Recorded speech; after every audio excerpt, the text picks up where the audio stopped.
Hi, welcome back to this channel. So today we will be going over the February 2016 California Bar Exam question on trust. I'll pause here for you to read. Go ahead and pause your screen and read the call of the question.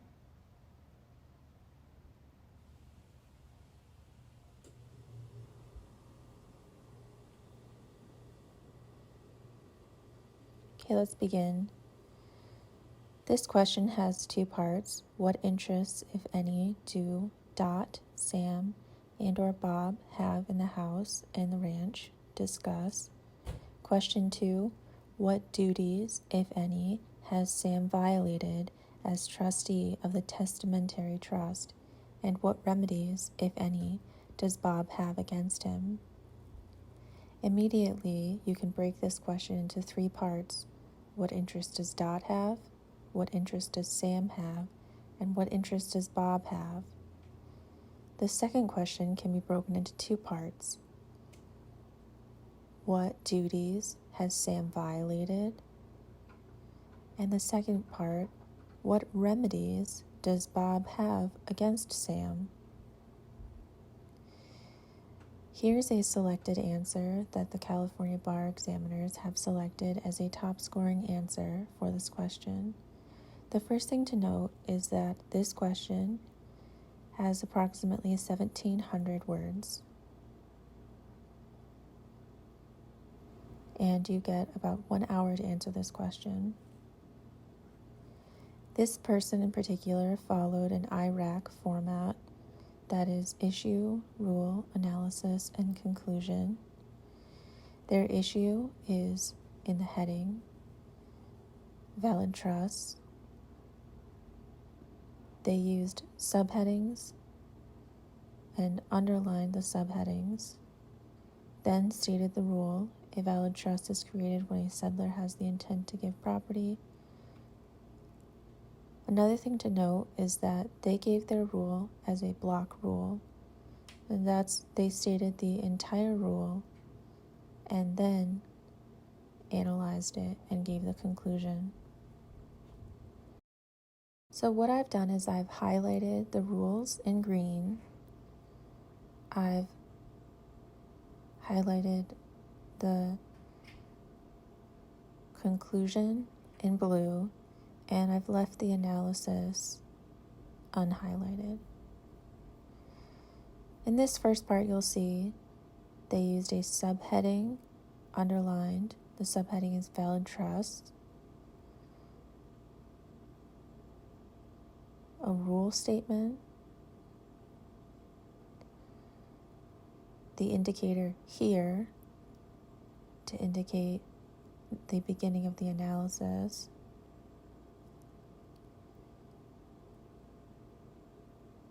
And this particular issue does not have a clear conclusion statement.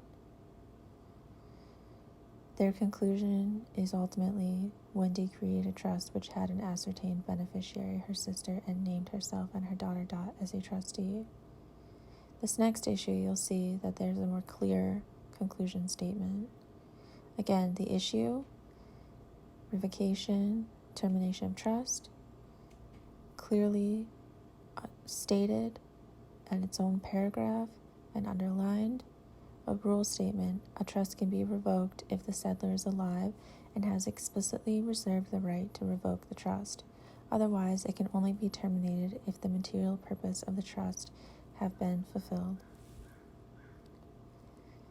The indicator word here, indicating the analysis. Wendy explicitly reserved the right to revoke the trust. She further explicitly stated the way in which the trust must be revoked. She stated that the trust can be revoked or amended at any time in writing by a document signed by her and delivered to her and Dot as co-trustees.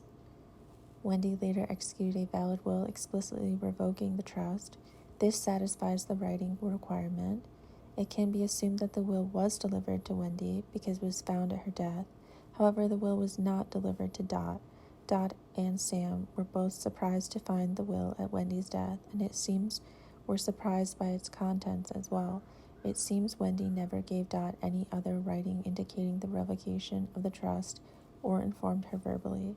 Since Dot was not delivered a writing revoking the trust, and since that was one of the explicit conditions, a better word would be express conditions, or upon which the trust could be revoked, the trust was not properly revoked by the will. And here's your conclusion. Therefore, the trust is still valid and still contains the ranch property. Next issue, appointing a trustee. Rule statement. A trust will fail if it does not have an ascertained beneficiary or if it does not have any property currently in it except for a pour-over trust. However, the trust will not fail if a trustee has not been named or if a trustee either refuses to serve or needs to be removed by the beneficiaries or the court. The court will appoint a trustee or the beneficiaries may vote on a trustee. Here, Dot claims that she will refuse to serve as trustee, and as a result, the trust will fail. This is not the case. Instead, the court will appoint a trustee to hold the res for the benefit of Sis. Alternatively, Sis may argue that she should be allowed to vote for who will be appointed trustee, and the court may allow that as an alternative. Either way, the trust will not fail. Remainder interest. A remainder is a future interest that vests upon the termination of a life estate. It is vested if the beneficiary is ascertained and there are no conditions precedent. Again, indicator. Here, the trust states that the res is to be used for the benefit of Sis until her death. Upon the death of Sis, all assets will be distributed to Dot. Dot is ascertained and there are no conditions precedent to her taking. She will take immediately upon the death of Sis, therefore Dot has a vested remainder interest in the trust property. Dot will receive the trust property upon the death of Sis, but not before. Therefore, indicating conclusion statement, therefore, Dot does not have any present possessory interest in the trust property, but does have a future interest as a remainder.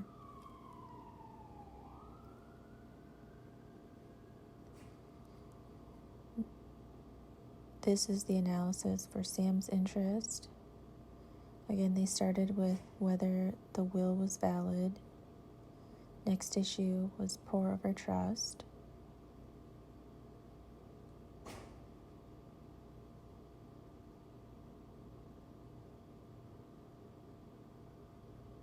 Shifting executory interest. Next is an analysis of Bob's interest.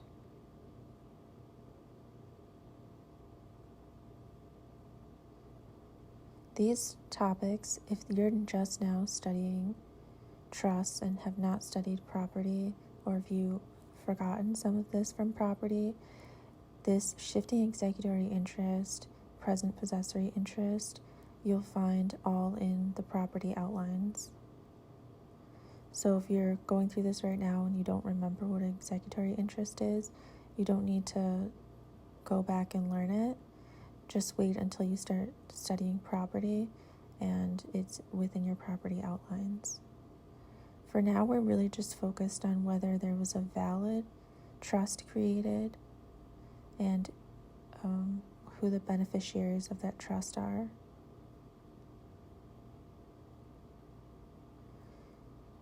Next was the question of what duties were violated by Sam.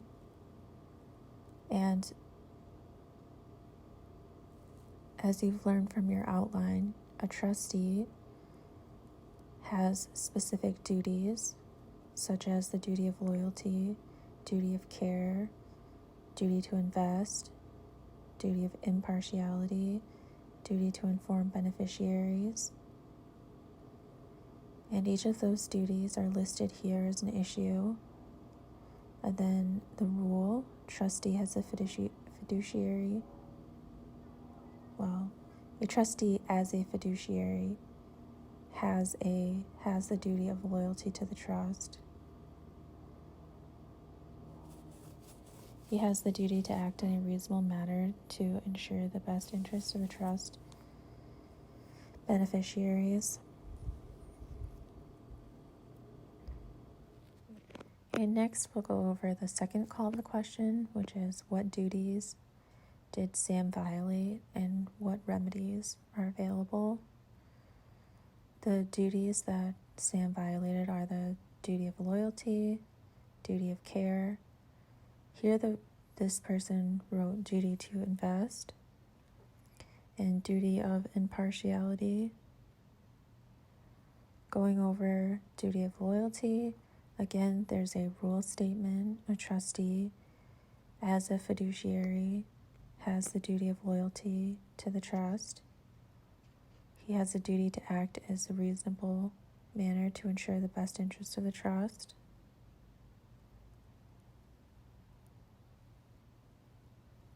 Beneficiaries, he can violate this duty by self-dealing with the trust or by taking an action that would be adverse to the trust beneficiaries. This is an okay summary of the rule, but I would definitely refer to the rule statements. I would not use any of these sample essays for your rule statements because, again, these are the best answers, but they're not necessarily the perfect answers. So duty of loyalty is the duty to not self-deal, cannot buy assets from or sell assets to the trust, cannot personally gain through the position.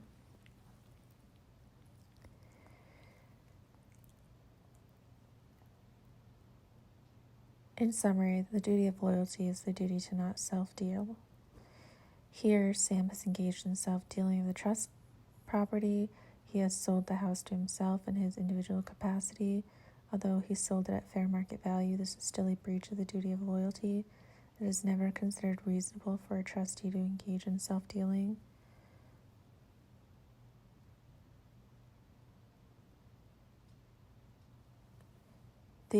This person is merging the duty of, this analysis is merging the duty of loyalty and the duty of care, which is to act as a reasonable person would.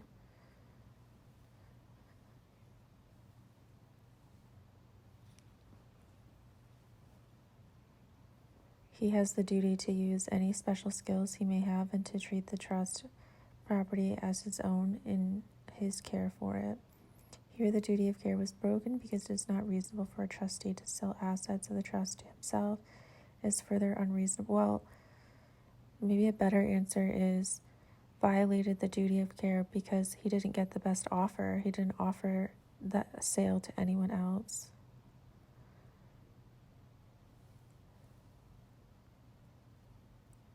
Here, the duty to invest, which in your outline you'll see it falls under the duty to preserve the property and make it productive. A trustee must invest prudently. A trustee must use reasonable care, skill, and caution when investing. And if they have special skills, they are held to a higher standard.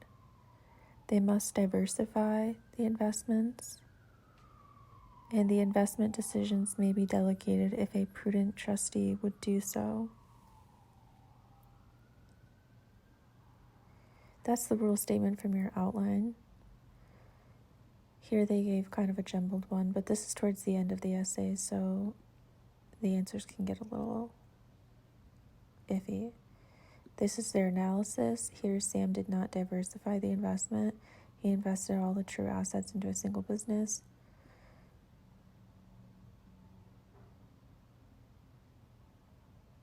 And therefore, a better way would be to just put, therefore, Sam has breached this duty. Well, the duty to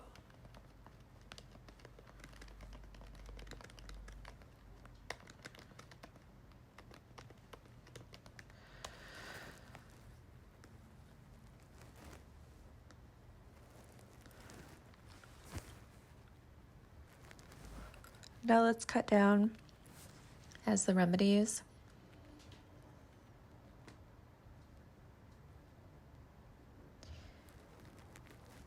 What remedies? The call of the question was, what remedies does Bob have against Sam? And here this person listed removal as trustee and monetary damages.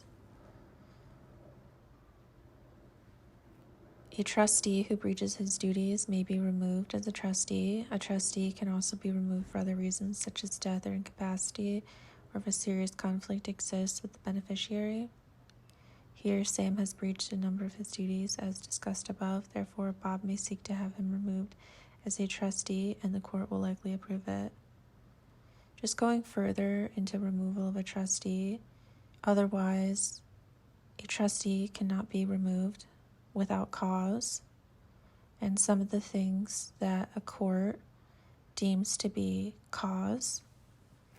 A court may terminate a trustee for significant conflict of interest, breach of trust, incapacity, insolvency, unfitness, extreme friction or hostility between the trustee and beneficiaries, and or refusal to post bond or account. Ordinarily, beneficiaries cannot compel removal without grounds unless granted that power in the trust instrument.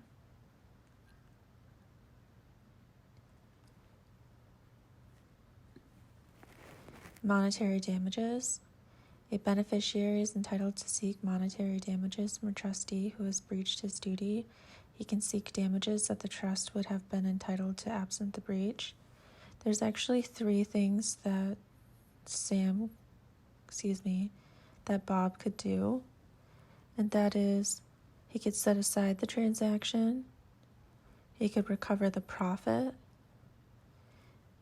or he could ratify the transaction. That is, he could approve the transaction. But here the person's only listed that a beneficiary is entitled to seek monetary damages that the trust would have been entitled to absent the breach. He may be able to instead get unjust enrichment damages from the trustee. Here Bob can likely get either the profits that Sam received. Yeah, this rule statement isn't very good. Alright, so I hope going over this essay has helped you a little. As you can see, your essay doesn't have to be perfect. It just has to be close enough. A good rule of thumb is that your essay should be an outline, a good outline. But what you really want are these key terms right here, clearly underlined, a clear rule statement, a clear analysis, and a clear conclusion. And that's going to get you the highest points on the essays. Alright, good luck, and make sure to subscribe to this channel if you'd like to go over more essays in the future. Thanks, guys.